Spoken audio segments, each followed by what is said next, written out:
Mungkin Bu Christine bisa disampaikan. Baik, terima kasih, Bu Diani. Saya mau menanyakan mengenai ini untuk bantuan insentif MBKM, gitu ya, ke Bu Iris. Untuk bantuan insentif MBKM, jika misalnya kan ada program pemerintah yang namanya KKN Tematik, sebelumnya memang diberikan dana oleh pemerintah, tapi sejak berapa tahun, sekitar 2 tahun terakhir ini, dananya ditugaskan untuk diberi pendanaannya dari perguruan tinggi masing-masing. Nah, ada titipan pertanyaan dari prodinya, jika karena dari perguruan tinggi masing-masing akhirnya pakai IO dana prodi gitu ya. Nah, bolehkah ini menggunakan dana dari PKKM ini untuk yang semester karena ini 1 tahun sekali ya, dan 2024 ini udah berjalan gitu ya, berarti apakah boleh yang dari semester ini gitu ya, yang semester ini udah berjalan orang, atau misalnya kalau semester depan ada lagi yang semester berikutnya, misalnya seperti itu, Bu Linis. Ya, langsung dijawab aja Mbak Riani atau gimana? Recording in progress. Silakan Bu, Mbak Riani terlempar keluar. Oh, oke, baik. Kalau gitu mungkin langsung aja ya, takut lupa. Jadi gini, untuk yang sekaligus juga nanti mungkin pertanyaan terkait dengan ISS MBKM itu. Yang pertama adalah dari pendanaan dana PKKM. Dana PKKM itu bisa digunakan setelah kontrak. Nah, tadi juga ada banyak pertanyaan yang lain ya yang terkait dengan dana PKKM, apakah kalau mahasiswanya sudah berangkat bulan Juni lalu bisa dipakai mengganti tiket ya, ada di ini juga apa namanya di chat juga. Jadi Bapak Ibu sekalian, nah ini yang perlu diperhatikan adalah bahwa dana PKKM itu baru boleh digunakan setelah setelah ada kontrak. Ya, setelah dana cair kan ya. Jadi bukan digunakan untuk reimbursement, bukan digunakan untuk membayari kegiatan yang sudah berjalan. Jadi untuk biaya insentif mahasiswa, jika itu sudah dilaksanakan atau sedang dilaksanakan pada semester ini, itu tidak bisa dibayarkan dari PKKM. Jadi dana PKKM ini dapat digunakan untuk biaya insentif nanti yang akan pelaksanaannya pada bulan Agustus setelah kontrak, kalau kontraknya bulan Juli ya, tadi Bu Irma menyampaikan kemungkinan Bu Irma atau Pak Direktur kan hanya 5 bulan tadi ya Bapak Ibu sekalian, itu mungkin dari bulan Agustus ya. Jadi itu. Nah, lalu kemudian apakah biaya insentif ini boleh digunakan untuk tadinya yang dibiayai oleh pihak lain, lalu kemudian juga didanai oleh PKKM. Nah, bisa saja karena kalau dana itu mungkin ada satu program MBKM yang dulu memperoleh pendanaan itu dari instansi yang lain, nah sekarang dialihkan ke PKKM, itu silahkan. Tetapi akan sangat baik kalau pendanaan PKKM ini untuk menambah jumlah mahasiswa yang tidak didanai ya. Jadi atau mungkin tadi pertanyaannya dulu didanai oleh instansi tapi kemudian sekarang didanai oleh prodi, apakah boleh menggunakan dana PKKM? Ya boleh saja Bu ya, tapi tadi pelaksanaannya harus pada setelah penandatanganan kontrak. Nah, sekaligus juga saya ingin menjawab ini pertanyaan terkait dengan mahasiswa MBKM Mandiri. Nah, yang pertama, siapa yang mahasiswa MBKM Mandiri itu tadi yang didanai dari perguruan tinggi, dana sendiri atau dana dari mitra, tetapi bukan didanai dari program-program flagship di dana-dana dari Dikti, misalnya ada MSIB atau ada dana-dana yang lain, itu tidak termasuk MBKM Mandiri. Nah, jumlahnya Bapak Ibu sekalian, kalau jumlahnya itu lebih dari 10 untuk di tingkat prodi, lebih dari 10, maka biaya insentif untuk tahun 2024 ini ya sama atau 1:1 dengan MBKM Mandiri. Nah, tetapi ketika jumlahnya kurang dari 10 ya, maka maksimal ini boleh mengusulkan sampai dengan 10 mahasiswa. Jadi 1:1 itu berlaku untuk jumlah mahasiswa yang di atas dari 10. Tapi kalau jumlah mahasiswa MBKM Mandiri kurang dari 10, masing-masing prodi ini boleh mengajukan 10. Nah, untuk ISS MBKM itu tadi ada di dalam tabel Liga 1, kalau kurang dari 20 maksimal 20, Liga 2 kurang dari 15 sama dengan 15, kurang dari 10 sama dengan 10. Nah, lalu ada pertanyaan lagi, nanti bagaimana menghitung jumlah mahasiswa MBKM yang mandiri itu? Nah, jadi ini datanya ya dilihat dari prodi atau dari perguruan tinggi. Nah, karena MBKM itu harus memenuhi persyaratan SKS yang diakui sebagai IKU harus memenuhi persyaratan SKS, maka datanya ya dari jumlah mahasiswa yang memenuhi persyaratan SKS. Jadi misalnya banyak yang magang sudah dilakukan magang, sehingga di prodi itu misalnya ada 50 yang magang, tetapi ternyata magangnya hanya 4 SKS. Itu kan tidak memenuhi persyaratan untuk diakui sebagai IKU untuk MBKM, minimal 10 SKS. Yang baru itu bisa dihitung sebagai MBKM mandiri. Mungkin ya itu. Ya, yang Cukup maksimal. jelas, Bu. Nah, yang saya Jadi tanyakan sekaligus juga saya menjawab pertanyaan yang lain. Ya. Kan OSnya kan diminta MBKM tahun 2023. Nah, tahun Ya. 2023 itu berarti tidak termasuk yang semester lalu yang sudah masuk ke tahun 2024 yang semester berjalan. Enggak. Ya. Berarti yang 2 semester di tahun 2023 ya, genap. Ya. Yang genap ganjilnya di Genap tahun ganjil, 2023. Ya. Masih belum. Oke, baik, karena Mbak Riani udah balik atau masih terlempar? Tampaknya masih terlempar, Bu. Oke, kalau gitu saya ini aja langsung, atau ada Bu Tiar ini yang men-take Sudah over? ada, Bu, Mbak Riani, Bu. Oh, udah ada. Oke, silakan Mbak Riani. Tes Mbak Riani. Iya. Oke, lanjut. Lanjut Tadi, tadi Bu. Mbak Rianinya terlempar, saya.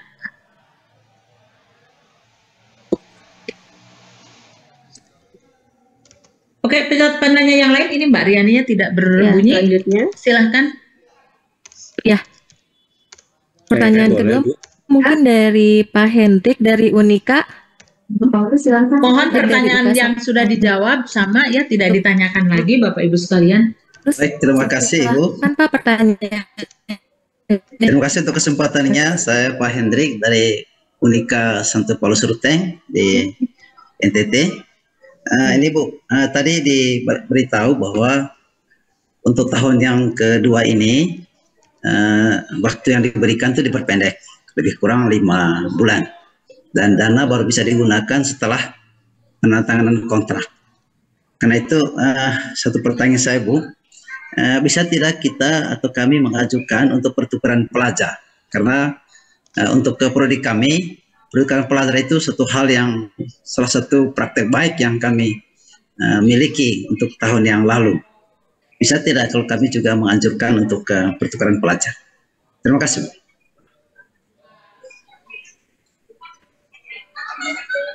Baik, terima kasih.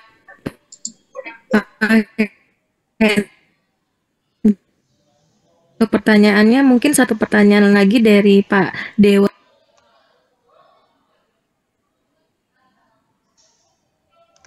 Pak Dewa, silakan, Pak. Selamat pagi Bapak Ibu, terima kasih kesempatannya. Saya Dewa dari PB Internasional. Izinkan Maaf, saya- Pak Dewa, suaranya agak besar, Pak. Dibesarkan sudah terdengar, kecil. Ibu sudah terdengar? Ya, sudah. Baik Ibu, izin saya ingin bertanya terkait dengan temuan dari sebelumnya, karena kami adalah lanjutan dari 2023 yang pertama. Ditemukan dalam tim task force tersebut adalah diharapkan baik kepada artinya tidak menjabat secara struktural, Ibu. Apakah untuk lanjutan berikutnya itu tim task force-nya bisa diganti, jadi disesuaikan dengan temuan yang sebelumnya bahwa yang menjadi tim task force tidak dalam posisi jabatan struktural atau seperti apa. Dan satu lagi, hanya ingin meyakinkan saja terkait dengan program keberlanjutan dengan mekanisme waktu yang semakin sedikit, apakah mungkin program tersebut sedikit berubah misalkan adalah dengan topik yang sama, dengan komponen yang sama, hanya saja mungkin lembaga mitra yang berbeda. Mungkin itu saja yang ingin saya tanyakan. Terima kasih. Baik, mungkin bisa dijawab oleh Bapak Ibu narasumber. Yang pertama tadi dari Pak Hendrik terkait dengan tim task force dan keberlanjutan program. Silakan kepada Bu Lilis dan Pak Bagio atau Pak Setiawan. Pak Setiawan, silakan Pak Setiawan. Ini. Tadi enggak jelas suaranya di saya. Pertanyaan pertama tadi terkait dengan pengajuan pertukaran pelajar Pak Setiawan. Dan yang kedua terkait dengan tim task force dan keberlanjutan program yang apakah bisa diubah mitranya. Ya, kalau pertukaran pelajar, ketentuan kan itu masuk kalau itu kegiatan MPKM. Tetapi kalau misal pembiayaan dari inpunnya kan tidak bisa dibiayai karena kita tidak membiayai dari mahasiswa yang masuk ke kampus kita. Itu kalau pertukaran pelajar. Kemudian kalau yang tadi tim task force, kalau maksudnya tim task force di level apa ya? Di level perguruan tingginya ataukah di level PS-nya, Pak? Izin Bapak, sebelumnya untuk di tahun pertama tim ketua task force kami adalah dengan posisi sebagai wakil rektor, Bapak. Oh, nah, kemudian karena menjadi temuan audit sebagai tim adalah tidak dalam jabatan struktural. Iya, diganti saja. Bisa Bapak ya? Iya, ya tekan nomor SK tim task force-nya untuk menggantikan, nanti perlu disampaikan ke sekretariat tim task force-nya yang kemudian ditunjuk oleh perguruan tinggi itu nanti untuk menjadi yang in charge ya. Baik, mungkin bisa diperjelas Pak, saya kurang betul paham tadi yang dimaksud dengan tidak dibiayai itu seperti apa Pak? Karena pertukaran pelajar itu juga ada inisiatif mahasiswanya. Bapak kan kita membiayai program studi Bapak. Ya. Ya, artinya yang dibiayai adalah mahasiswanya Bapak, bukan mahasiswa dari perguruan tinggi lain yang melakukan kegiatan MPKM di tempat Bapak. Maksud saya tadi mahasiswa kami berkegiatan atau melakukan perkuliahan di kampus lain. Selama ini kami ada 2 kampus yang pernah kami lakukan dan itu dibiayai untuk 2 komponen, yakni transportasi dan juga insentif. Oke, berarti melakukan kegiatan MPKM di luar kampus Pak ya? Ya, itu ketentuannya kan? Mungkin yang dimaksud gini, barangkali saya bisa membantu tadi pertanyaannya kan mereka sudah mulai berjalan. Jadi artinya Pak, MPKM itu termasuk belum berjalan. Ya, gini Pak, yang pertama adalah Bapak harus lihat ya di dalam panduan pertukaran pelajar itu masuk ke dalam MPKM. Jadi tadi kalau pertanyaannya boleh pertukaran pelajar ya boleh Pak, itu kan masuk ke dalam MPKM. Nah, sekarang tadi pertanyaan berikutnya adalah pembiayaannya. Apakah boleh dibiayai? Boleh. Tetapi kapan pembiayaannya? Nah, tadi yang disampaikan bahwa pembiayaan itu baru boleh diberikan kepada mahasiswa setelah kontrak. Ya, setelah kontrak karena dana PKKM ini tidak bisa untuk membayari kegiatan yang belum kontrak. Ya, jadi tidak bisa di istilahnya reimburse ya. Mereka mahasiswanya sudah, untuk contoh jelasnya misalnya, mahasiswanya berangkat bulan Juli, padahal bulan Juni, padahal kontrak baru akhir Juli. Nah, makanya keberangkatan bulan Juni itu tidak dapat didanai dari PKKM. Nah, tetapi untuk biaya hidup karena kontrak bulan Juli misalnya, nah mahasiswa ini berangkat dengan uang sendiri, lalu kemudian biaya hidupnya mau dibantu dari PKKM, itu bisa dari mulai bulan Agustus gitu. Jadi yang diusulkan ke dalam PKKM itu hanya bantuan biaya hidup. Begitu Pak? Baik, saya coba rangkumkan ya Pak. Jadi boleh atau tidak boleh karena pertukaran pelajar adalah salah satu kegiatan MBKM. Nah, cuma ini kan PKKM tahun kedua ini punya periode kontrak Pak. Jadi tidak bisa dibiayai sebelum Bapak menerima surat perintah melaksanakan kegiatan dari kami. Gitu ya Pak. Oke, baik. Terima kasih. Terima kasih. Oke, jelas ya Pak ya? Oke, jangan Ya, sudah jelas. Ya, Terima kasih. ya, oke. Mungkin Bapak Ibu yang tadi pertanyaan kedua dari Pak Dewa terkait dengan keberlanjutan program, apakah boleh berubah sesuai dengan waktu yang tadi? Yang berubah ke task force-nya ya?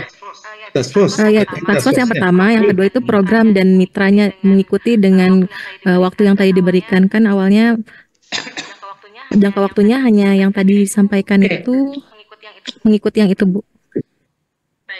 Baik.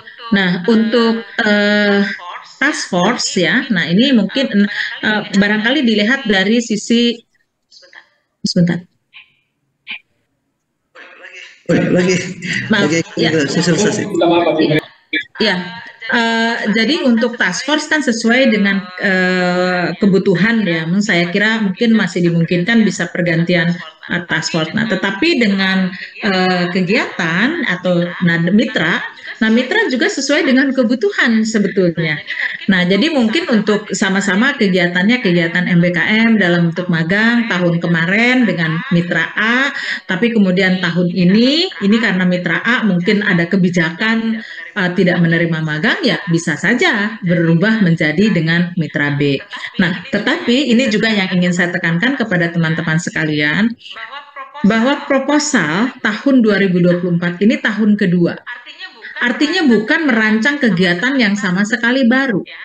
Ya, jadi ini adalah proposal tahun kedua. Bukan namanya juga bukan proposal, tetapi rencana implementasi tahun kedua. Rencana yang dulu Bapak Ibu sudah membuat proposal itu untuk 2 tahun. Ya, dan 1 tahun pertama sudah berjalan. Lalu sekarang kan dari rencana semula itu sudah ada rencana pada tahun kedua. Nah, pada tahun kedua ini ya, nah ini yang harus melihat apa tahun 2023 apa yang sudah dilakukan dan apa yang masih perlu dilakukan. Jadi tahun 2024 itu bukan kegiatan yang sama sekali baru, yang dulu tidak terpikirkan baru terpikirkan sekarang. Jadi ini adalah bukan proposal baru, tetapi rencana implementasi tahun kedua ya, rencana implementasi tahun kedua. Maka ini masih harus ada terkait dengan kegiatan apa yang sudah dilaksanakan pada tahun 2023. Masih diperbolehkan adanya penyesuaian, misalnya ya penyesuaian dari sisi mitra misalnya, atau kemudian juga fine tuning mekanismenya ya, karena mungkin yang lalu ada hambatan, lalu sekarang apa yang diperbaiki mekanismenya sehingga untuk bisa memperlancar. Nah, fine tuning atau penyesuaian yang lainnya juga karena dulu di awal untuk tahun 2024 ini diusulkan atau direncanakan untuk 1 tahun. Nah, sekarang kan dengan ada hambatan dari sisi keuangan di dikti ini kan tadi hanya diperkirakan pelaksanaan kegiatan itu hanya 5 tahun. Nah, ini juga menjadi pertimbangan untuk penyesuaian program. Nah, kemudian juga nanti ini di dalam berapa dana yang diberikan ke masing-masing prodi atau ISS MBKM kan ini sudah disampaikan kepada Bapak Ibu sekalian. Nah, kalau dulu mungkin Bapak Ibu mengusulkan maksimum ada yang 1,5 miliar, ada yang 2 miliar, ada yang 1 miliar. Tapi sekarang dana yang diberikan kan mungkin tidak sesuai dengan usulan yang lalu. Nah, ini juga menjadi pertimbangan untuk penyesuaian program. Jadi dari berbagai aspek, tetapi pada tahun 2024 ini bukan program yang baru sama sekali, yang baru terpikirkan tahun ini. Mungkin itu.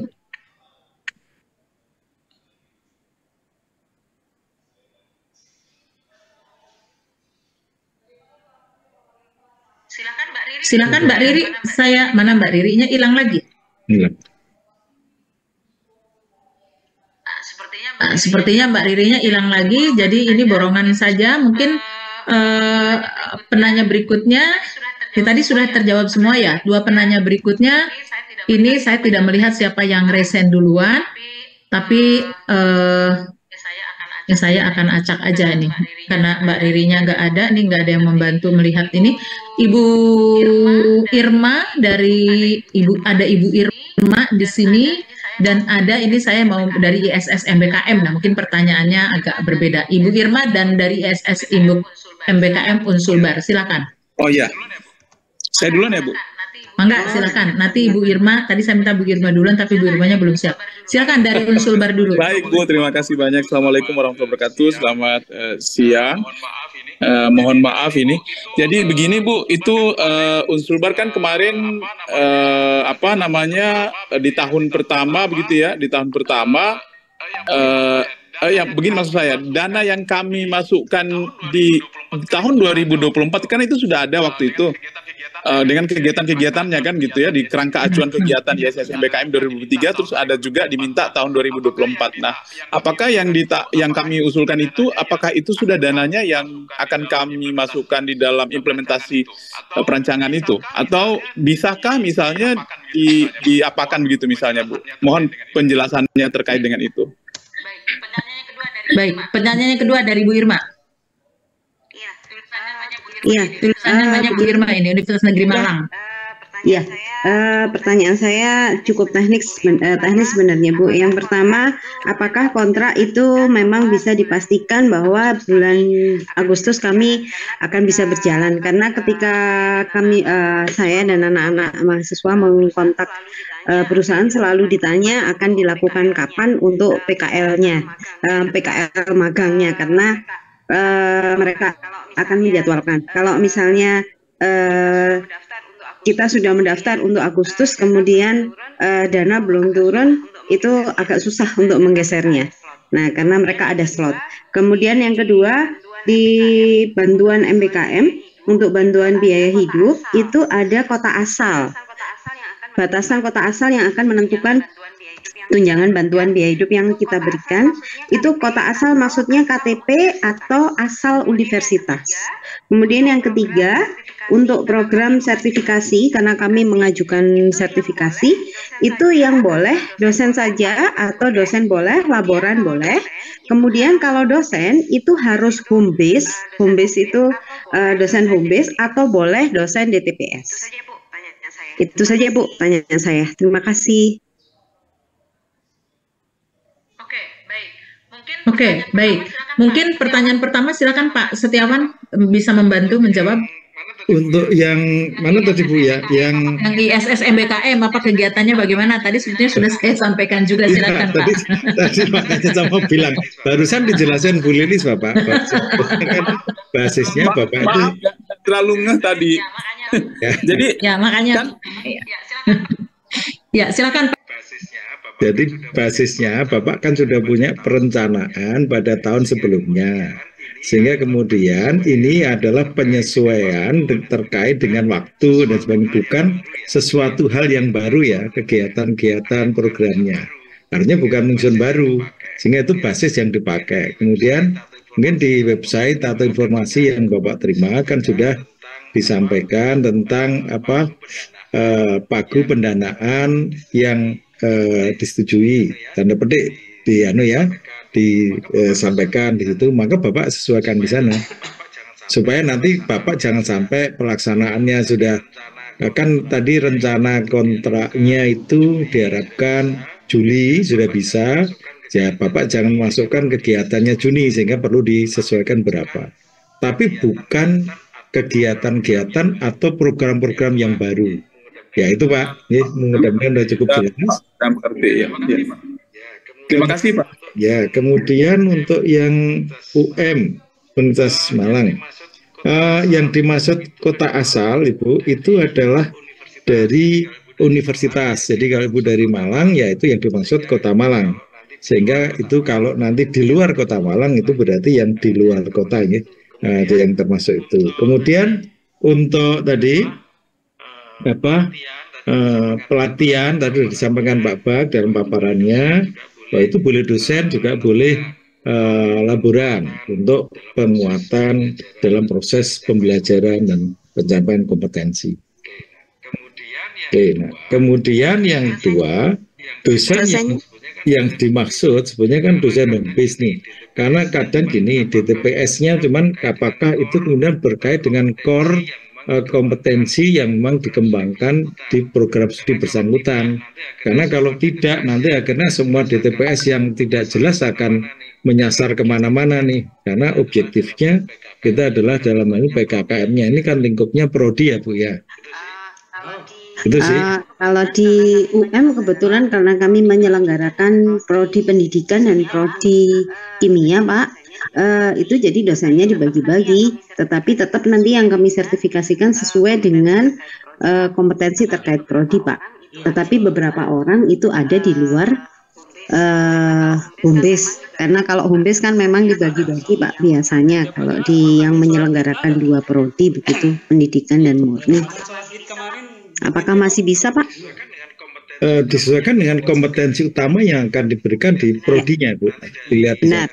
Nanti dari reviewer nanti akan melihat bagaimana apakah itu memang relevannya ke sana atau apa. Ya, baik Pak. Terima kasih. Oke, baik. Saya lupa juga kalau nggak ada Mbak. Saya mau tanya berikutnya makanya. Ini yang tadi Bu Vicky atau Bu Adin ini saya nggak tahu. Tadi lebih lama itu kayaknya presennya. Ibu siapa? Vicky. Ibu Adin. Ya. Ibu Adin ada. Oke, Bu Adin dan Pak Vicky, silakan. Baik, saya dulu mungkin ya Pak ya. Ya silakan Bu Adin. Bapak Ibu, begini, kan ada perubahan terkait dengan jumlah mahasiswa yang diberikan bantuan insentif karena 1:1. Nah, berarti persentase atau pembobotan dari semua komponen biaya itu harus kami sesuaikan lagi ya. Misalkan peralatan 50%, lokakarya sekian persen dan lain sebagainya itu. Begitu Bu, berarti kan karena terjadi perubahan yang cukup besar di bagian mahasiswa akan mengubah bagian lainnya yang cukup besar juga begitu ya. Ya, betul Bu, betul. Jawabannya betul. Ya. Ya, jadi berarti Ibu harus perlu menyesuaikan lagi kegiatannya yang perlu dihapus dan disesuaikan sih. Iya, disesuaikan lagi ya Bu ya. Tadi seperti yang saya sampaikan dari sisi pembiayaan kan, ini dari dana juga kan Bapak Ibu sudah menerima berapa jumlah dana yang diberikan ke masing-masing prodi ya. Jadi mungkin besarannya ini berbeda-beda untuk setiap prodi. Ya. Baik, terima kasih Bu. Oke, baik. Bu Vicky, silahkan. Ya, selamat pagi. Perkenalkan, kami dari Program Studi Ilmu Komunikasi Universitas Nusa-Dipa di Flores NTT. Jadi di 2023 itu penerima hibah PKKM ada 2 prodi, agroteknologi dan ilmu komunikasi. Namun di tahun kedua itu kami sendiri yang akhirnya berhasil lolos pada tahun kedua ini. Nah, pertanyaan kami adalah apakah di proposal awal 2023 kami adalah prodi kedua, berarti itu huruf B setelah agroteknologi A, apakah ini tetap digunakan atau kami karena menjadi satu-satunya prodi penerima bantuan sehingga berpindah ke si A? Itu yang pertama.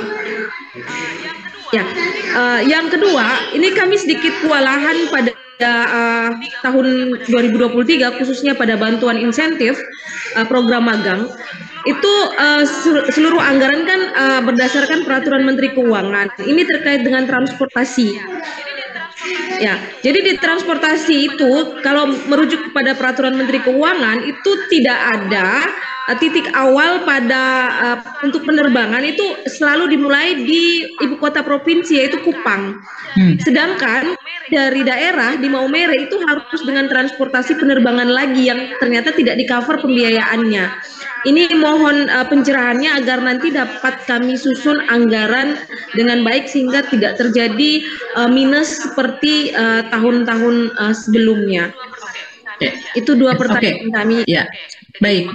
Oke, ini menghemat waktu. Mas Dian mungkin yang pertama di sistem gimana, Mas Dian? Enggak Mas Dian. Mungkin untuk simplifikasi tetap saja deh, tetap Ya, B, tetap saja nggak tadinya berpengaruh. Ya, nomor 2 nggak apa-apa, Bu. nggak apa-apa Bu. Ya. Jadi tadinya B tetap B tadinya ya. Jadi itu tidak berpengaruh, jadi tidak usah berganti identitas, tadinya B menjadi A sekarang. Ya. Lalu kemudian yang kedua ya. Nah, ini transportasi mestinya kan dihitung sesuai dengan rute penerbangan. Ya, jadi kalau dari bukan hanya penerbangan, tetapi mungkin juga ada transportasi darat ya. Jadi tadi dari kota asalnya di Maumere, lalu kemudian perjalanan terbangnya kemana, dari situ melanjutkan terbang kemana. Jadi yang didanai, yang Ibu usulkan itu bukan hanya satu penerbangan sepotong gitu. Ya, jadi sampai ke tempat tujuan di mana dia magang, itu yang at cost pendanaannya.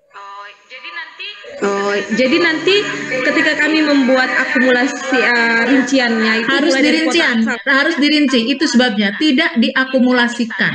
Ibu misalnya dari Maumere ongkos transport lokal ke airport misalnya 20.000, dari Maumere ke terbang ke Denpasar misalnya atau ke Kupang sekian, dari Kupang ke kota tujuan sekian, lalu dari kota tujuan sampai ke tempat kosnya sekian. Jadi itu yang membuat tidak terlihat rincian itu karena para pengusul ini selalu gelondongan yang disampaikan. Itu kerugiannya. Ya, jadi di dalam menganggarkan itu harus jelas skenarionya.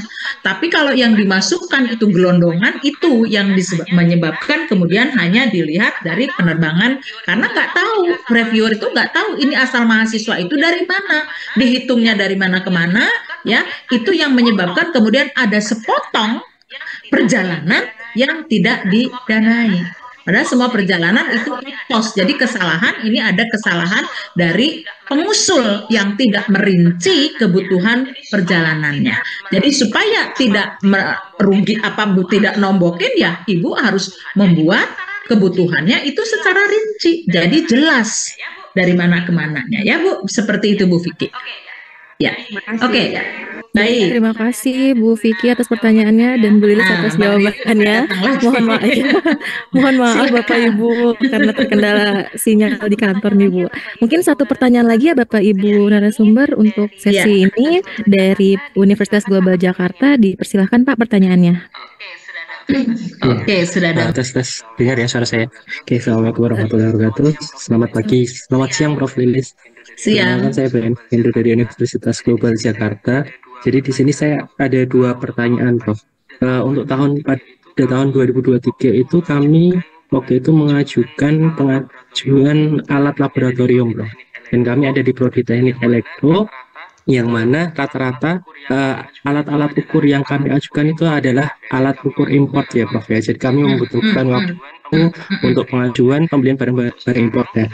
Untuk sekarang, untuk tahun kedua kami juga rencananya pada tahun kedua kami juga ingin mengadakan laboratorium yang baru untuk penunjang ya Prof ya, di mata kuliah Internet of Things khususnya. Ya itu juga ada beberapa peralatan itu yang termasuk dalam kategori barang import. Dari waktunya kan hanya dari Agustus ya Prof ya, karena kemarin itu jujur kami pada saat monitoring itu kami terkendala belum dibelikan karena menunggu surat persetujuan barang import. Itu bagaimana Prof? Itu yang pertama. Nah yang kedua Prof, yang saya mau tanyakan, kami Universitas Global Jakarta itu ada di Depok Prof. Dan rata-rata mitra yang kami tuju adalah mitra yang ada di Jakarta, khususnya Jakarta Pusat seperti itu. Nah waktu verifikasi kelayakan itu kampus kami dikategorikan sebagai luar kota Prof, apabila dari Depok ke Jakarta. Tapi saat monitoring itu ternyata diubah Prof, pendanaannya pun juga dicoret karena Depok dan Jakarta ini termasuk dalam kota. Nah itu mohon konfirmasinya sekali lagi Prof, Depok dengan Jakarta ini termasuk di dalam kota atau luar kota Prof. Terima kasih. Baik, Pak Sep bisa membantu menjawab Pak Sep? Kalau itu kita perlu teman keuangan Bu Lilis karena mesti kotanya beda. Cuman kalau pas Mones ini dapat dengan teman keuangan, ya Bapak nanti mohon dari teman keuangan mungkin bisa membantu karena kalau definisi kota ini kan memang administratif. Kalau kemudian ada khusus tadi nanti mohon penjelasan dari teman keuangan. Kemudian untuk peralatan itu memang begini Pak, tadi sudah disampaikan Pak Bagio cukup banyak. Untuk diusahakan satu itu untuk memang yang TKDN sehingga tidak menimbulkan masalah. Kalau kemudian memang itu harus karena memang tidak ada, ya harus secepatnya untuk mengajukan ini surat ke Dikti untuk nanti dapat izinnya itu. Itu sih satu-satunya solusi yang bisa dilakukan, Pak. Oke, terima kasih Pak. Berarti kami nanti menunggu kontrak ya Pak? Atau bagaimana baiknya? Iya kan begini, Bapak dalam proses ini kan masih proses verifikasi dan sebagainya, nanti kan masih ada peralatan mana yang kemudian dipandang, disetujui dan sebagainya, kan juga belum pasti. Betul. Ya ini logikanya sih, mestinya setelah kontrak itu baru kemudian bisa mengajukan, karena nanti dasarnya dari teman-teman sekretariat juga dasarnya dari mana ini untuk pengajuan itu kan itu Pak. Mudah-mudahan masih bisa ngejar lah. Siap. Terima kasih atas jawabannya Pak. Oke, Mbak Riri, ini tadi pertanyaan terakhir kan, jadi mungkin dicukupkan ya tadi karena banyak pertanyaan juga yang berulang. Bisa menjawab tadi Bu Liris tentang kota tadi saya juga menjawab. Mbak siapa ya? Mbak Irma, Mbak Irma itu. Mbak Irma nggak ada, orang keuangan sih yang ini ya. Mbak Epin ada? Mbak Epin sedang di Seoul juga. Lagi di Seoul Pak. Ya oke deh kalau itu keuangannya mungkin ada. Ya silakan Pak Bagio. Itu ada yang ISS tadi yang belum, tadi kan semua prodi tuh. Tadi ada ISS tadi sudah. Ini ISS ada yang belum mungkin dikasih kesempatan satu untuk ISS. Unsulbar tadi sudah bertanya. Ya silakan ISS kalau masih ada lagi yang mau bertanya. Mohon izin. Saya boleh nggak? Mungkin dari Bu Fatma Mutia Untan, silakan Bu Fatma. Ya satu saja Bu, karena sudah beberapa pertanyaan saya sudah terjawab sih. Hanya ingin memastikan kalau ada subaktivitas yang ditolak pada tahun 2023, apakah bisa tetap dimasukkan di proposal tahun kedua atau kita alihkan ke subaktivitas yang lain? Gitu aja Bu, terima kasih. Ya, nice try. Ya, boleh lah Bu, kalau sudah ditolak sekali. Ini ngelamar juga kan kalau udah ditolak malu kan lama lagi gitu. Namanya juga besar. Iya. Bukan begini Bu, karena begini, untuk di proposal tahun pertama itu kan tetap memasukkan program tahun kedua Bu. Artinya artinya subaktivitasnya kita hilangkan gitu ya, yang ditolak itu. Gini Bu, kita secara detail seperti itu tidak bisa memberikan gambaran seperti itu karena nanti yang akan membaca ini adalah para reviewer. Tetapi tadi kaidah-kaidah umumnya sudah kami sampaikan bagaimana untuk mengkonstruksi tahun 2024 ini. Kalau mau tadi usaha yang dulu di drop dimasukkan lagi ya silakan. Nanti secara detail, secara substansi akan dilihat oleh reviewer. Ya. Logika bergerak begini Ibu dan teman-teman, kalau itu sudah oleh reviewer sebelumnya itu dinyatakan tidak layak, sebenarnya kan nggak bagus tuh. Nah Ibu kalau mau mencoba lagi yang nggak bagus lagi ya probabilitasnya Ibu tahu. Ya silakan lah, tapi logik itu yang mohon bisa dipakai teman-teman juga. Ya, nambahin coba nanti nggak apa. Ya. Baik, terima kasih banyak Pak Setiawan, Pak Bagio, Bu Lilis. Terima kasih Bapak Ibu semua atas pertanyaan dan jawabannya. Izin mungkin menambahkan tadi terkait Depok Jakarta itu masuk keluar kota Bapak Ibu ya. Siap. Terima kasih Bu. Ya, Bapak Ibu yang saya hormati, saat ini kita masuk pada sesi penutup. Mungkin ada yang mau disampaikan lagi dari Bapak Ibu tim ahli kepada Bapak Ibu tim Task Force Perguruan Tinggi untuk sesi penutupan ini. Kami persilahkan Bapak Bagio, Bu Setia. Dari saya sudah cukup. Dari saya sudah cukup. Cukup Pak Bagio aja Mbak. Pak Bagio ada yang mau disampaikan Pak?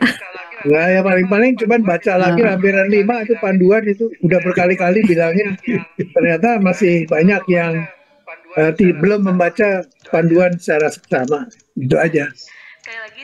Baik, sekali lagi saya ucapkan terima kasih kepada Bapak Ibu narasumber, Bapak Ibu tim ahli, Bapak Ibu tim task force, tim IT, serta tim sekretariat PKKM atas kehadirannya pada pertemuan hari ini. Dengan demikian berakhir sudah acara pada hari ini. Untuk materi dan daftar hadir kegiatan hari ini, linknya sudah kami sampaikan di kolom komentar. Kami atas nama panitia memohon maaf atas segala kekurangan. Sampai bertemu kembali di kegiatan-kegiatan PKKM selanjutnya. Semoga Bapak Ibu sehat selalu. Wabillahi taufik wal hidayah. Wassalamualaikum warahmatullahi wabarakatuh. Terima kasih banyak Bapak Ibu. Salam. Salam. Warahmatullahi wabarakatuh. Terima kasih.